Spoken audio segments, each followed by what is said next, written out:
अस्सलाम वालेकुम वरहमतुल्लाहि वबरकातुहू।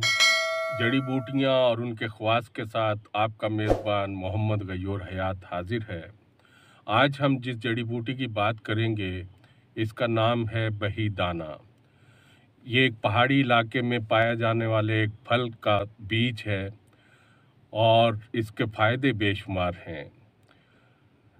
इसके फ़ायदे ये हैं कि ये खून को बढ़ाता है और मर्दाना ताकत को इंतहाई हद तक बढ़ा देता है। और जो कहते हैं कि कमज़ोरी की वजह से हम शादी नहीं कर सकते, तो उनके लिए बेहतरीन चीज़ है ये बही दाना। तो इसके इस्तेमाल करने का तरीका आप देख लीजिए।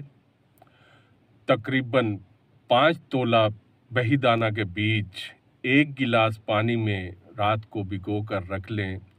सुबह इस पानी के अंदर बही दाने के बीज को अच्छी तरह मसल लें और इसके बाद मलमल के कपड़े से इसको छान लें और इस पानी को इस्तेमाल करें। इस पानी के इस्तेमाल करने से मर्दाना ताकत में बेपनाह इजाफ़ा होगा। इसके साथ ही अपने मेज़बान को इजाज़त दीजिए। अल्लाह हाफ़िज़।